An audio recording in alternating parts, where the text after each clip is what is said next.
በስተመጨረሻ መድብል እንግዲህ ካሌብን በቁጥጥር ስር አውሎታል። አብረን እንስራ በማለት እንግዲህ ካሌብን አታሎታል።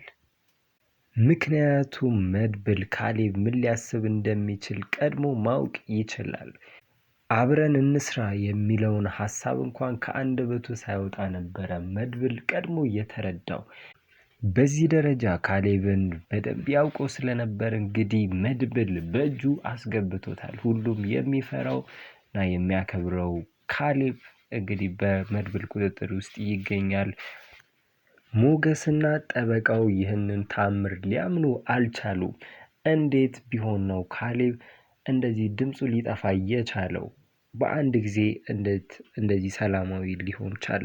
በማለት ጥያቄያቸውን እያነሱ ቢሆንም ነገር ግን መድብል የወንድሙን ብሩክና ቅድስት ሰርግ ማንም ሰው ሐሳብ ሳይገባውና ያላንዳች ችግር ፕሮግራማቸው እንዲያልፍ ስለፈለገ ይሄንን ነገር ለማንም መናገር አልፈለገም። እንግዲህ ጠበቃውና ሞገስ አሁንም መጠየቃቸውን አላቆሙም። ጠበቃውንም ካስለቀቀ በኋላ ካሌብን አብረን እንስራ በማለት ነገር ግን ከጎን ያሉ ሰዎችን አትጉዳብኝ በማለት ተደራደሩ። ካሌብም እሺ በማለት አሳውን ለማጥመድ ፍርፋሪ መርጨት ያስፈልጋል። ፍርፋሪውንም ለመልቀም አሳው ሲመጣ ታጠምደዋለህ ሲል ካሌብም ሲራቀቅ ነበረ። እንግዲህ መድብልም ካንተ ጋር አብሬ እሰራለሁ፣ ታማኝ አገልጋይህ እሆናለሁ፣ ዳይመንዱንም አልሸጥኩትም፣ የቪዲዮ ቅጁንም አብሬ የማስረክብ ይሆናል በማለት ለካሌብ ያሳምነዋል።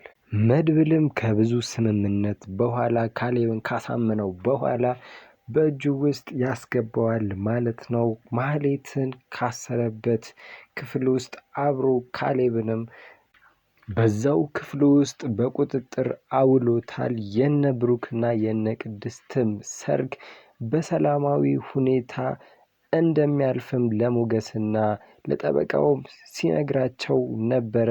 እነሱ ግን ይሄንን ማመን አቅቷቸዋል። መድብልም እያንዳንዱ እርምጃዎቹን በእቅድ የሚሄድና ያለምንም ፍርሃት ሁሉንም ለመተግበር ዝግጁ መሆኑን ለካሌብ በተግባር አሳይቶታል። አሁን ላይ መድብል ካሌብን በቁጥጥሩ ስር አውሎታል። ያ ሁሉ ሲፎክር የነበረው ካሌብም አሁን ላይ መውጫ መግቢያ አጥቶ ጭንቀት ውስጥ ይገኛል። መድብልም እንግዲህ ካሌብን ለማጥመድ በማህሌት ድርድር አቅርቦለት ነበረ። ነገር ግን ካሌብ በአንዲት ተራ ሴት ከኔ የምትፈልገውን የምታገኝ መስሎህ ነበር ወይ ብሎ በማፌዝ ቀጥለው ነበር። ነገር ግን መላ የማያጣው መድብል እንደገና ሌላ ድርድር በማቅረብ ካሌብን ሊያሳምነው ችሏል ማለት ነው። ምክንያቱም ካሌብን አብረን እንስራ፣ ያንተ ቀኝ እጅ እሆናለሁ፣ ቃል እገባልሃለሁ በማለት ካሌብን ሊያሳምነው ችሏል። ካሌብም እንግዲህ የመድብልን ልብ ድፍረት ስለሚተማመንበት ከሱ ጋር የመስራት ህልም ነበረው። ስለዚህ ከዚህ በፊትም አብረው ይሰሩ ስለነበረ ዳግም ወደ እኔ ሊመለስ ነው በማለት ካሌብ ተሸውዷል። ማህሌትም እንግዲህ እንደምታውቋት ውጭ ላይ ስትሆን የምትሰራው ስራ ከባድ ነው። ልክ ስትጠመድ ደግሞ ተጸጽቻለሁ፣ ከዚህ በኋላ እናንተን መጉዳት አልፈልግም፣ እስካሁን ላደረግኩት ነገርም ጸጽቶኛል በማለት ከነሱ ጋር ለመደራደር ትሞክራለች ማለት ነው። ነገር ግን ይህ ባህሪዋ የተለመደና የታወቀ በመሆኑ መድብል በእንደዚህ አይነት ተራ ነገር የሚታለል አይደለም። ነገር ግን ማህሌት አሁንም መለፍለፏን አላቆመችም። ተጸጽቻለሁ እያለች ለእናንተ ነው መስራት የምፈልገው፣ እባካችሁ ልቀቁኝ በማለት እየጮኸች ትገኛለች። እንደዛ ትፈራው የነበረውን ካሌብ እንኳን ከአጠገቧ ታስሮ መድብል እንዲለቃት ስትል ካሌብን ስታጣጥለው ነበረ። እኔ ለእናንተ ነው መስራት የምፈልገው። ከካሌብ ጋር የተስማማነው ገንዘብ ለማግኘት ስል ነበረ። ያ ገንዘብ ደግሞ ችግር ላይ ስለነበርኩ ነው። ግን አሁን ላይ ጸጽቶኛል። ምሳሌም ሁላችሁም ላይ ያደረኩት ነገር በጣም ጸጽቶኛል። ቆይ ምን አይነት ክፉ ሰው ነኝ እያለች ራሷንም እየወቀሰች ስትለፈልፍ ነበረ። ብሩክና ቅድስትም እንግዲህ ሊጋቡ ዝግጅት ላይ ይገኛሉ። ለዚህ ነበር መድብል ካሌብ የሆነ ችግር እንዳይፈጥር በማለት በቁጥጥር ስር ለማዋል ያሰበው። ከፖሊስም ጋርም ምንም አይነት ግንኙነት ሳያደርግ በራሱ መንገድ ካሌብን ሊቆጣጠረው ችሏል ማለት ነው። ምክንያቱም ካሌብ በገንዘብ ማሸነፍ የሚችል ሰው ስለሆነ እዚህ ጋር ፖሊስ ቢገባ ነገሩን ሊፈታው እንደማይችል ስለተገነዘበ መድብል በራሱ ወጥመዱና በራሱ ሰዎች ካሌብን በቁጥጥር ስር አውሎታል። ዳይመንዱንም በካሌብ እጅ እንዲገባ አድርጎ ነበረ። ነገር ግን ዳይመንዱ በሱ እጅ ሲገባ ካሌብንም በቁጥጥር ስር እንደሚያውለው ተማምኖ ስለነበር ነበር።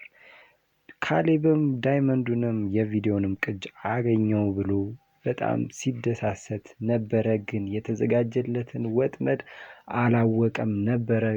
ጀግናው መድብልም እንግዲህ ዳይመንዱንም የቪዲዮ ቅጁንም ካሌብንም አንድ ላይ አፍሶ በቁጥጥር ስር አውሏቸዋል ማለት ነው። ካሌብም ከመድብል ፊት ለፊት እየተያዩ በህይወቴ እንደ ዛሬ ተሸንፌና ተዋርጄ አላውቅም በማለት ለመድብል በንዴት ሲናገርና ሲጮህ ነበር። ሞገስና ጠበቃው ይህንን የመድብል ተአምር በታሪክ ሊያውቁት አልቻሉም። እነሱም በጣም በመገረም ምን ቢፈጠር ነው የካሌብ ድምፅ እንደዚህ ሊጠፋው የቻለው በማለት ሲጠይቁ ነበረ። እንግዲህ መድብልም አታስቡ፣ የብሩክንና የቅድስትን ሰርግ ያለ ሀሳብ ያለ ጭንቀት በደስታ እናሳልፈዋለን። ስለዚህ ጉዳይ ምንም ሀሳብ አይግባችሁ በማለት ለሞገስና ለጠበቃው እንግዲህ ጀግንነቱን አሳይቷቸዋል ማለት ነው። ሙሽራዎቹም እንግዲህ ፕሮግራማቸው እየተዳረሰ ስለሆነ ዝግጅታቸውን ቀጥለዋል። ሚዜዎቻቸውም እንግዲህ ልብሶቻቸውን እየመረጡ እነሱም ዝግጅት ላይ ይገኛሉ። ጠበቃውም እንግዲህ በትልቁ ሲያመሰግናቸው ነበር። እናንተ ባደርሱልኝ ዛሬ ሞቼ ነበረ፣ ለዚህ በቃለሁ ብዬ አላሰብኩም ነበረ ብሎ ሲያመሰግናቸው ነበረ።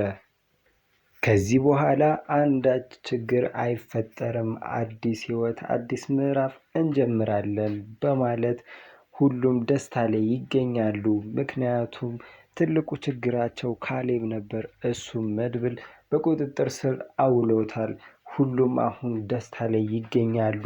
የብሩክንና የቅድስትንም ሰርግ አጣጥመው ለማክበር ዝግጅታቸውን ጨርሰዋል።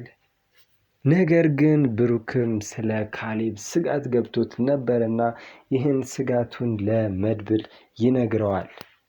መድብልም እኔ ነግሬያቸዋለሁ፣ ካሌብ ምንም ሊያመጣ አይችልም፣ ምክንያቱም ከኔ በላይ እኮ ካሌብን የሚያውቀው የለም በማለት ይመልስላቸዋል። ስለዚህ ልትረጋጉና ልታዳምጡኝ ይገባል አላቸው። ሰርጋችንን በደስታ በሰላም ልናልፍ አይደለም ምኞታችን። ስለዚህ እኔ ደግሞ ካሌብን አፉን ያዘጋውበት ምክንያት ስላለ ነው አላቸው። ምንድነው እሱም አለ ብሩክም። ብሩኬ አሁን እናንተ ሰርጋችሁ ላይ ብቻ ነው ትኩረት ማድረግ ያለባችሁ። ከዚህ ውጭ ግን ምንም ሀሳብ፣ ጭንቀት፣ ስጋት እንዳያድርባችሁ ሲልም ብሩክም እሺ በማለት ተስማማ። ሚዜዎቹም የሰርጉ ግዴታቸውን ለመወጣት ልብሳቸውን ለብሰው ሙሽራዎቹም ቬሏቸውንና ሱፉን አድርገው ዝግጅቱ ላይ ቀረቡ። መድብልም እንግዲህ አይኑን ኤደን ላይ ጥሏል። ሁሉም ጥንድ ጥንድ ሲሆኑ እንግዲህ ዳጣ ብቻዋን ቀርታ እንግዲህ ስትነጫነጭ ነበረ።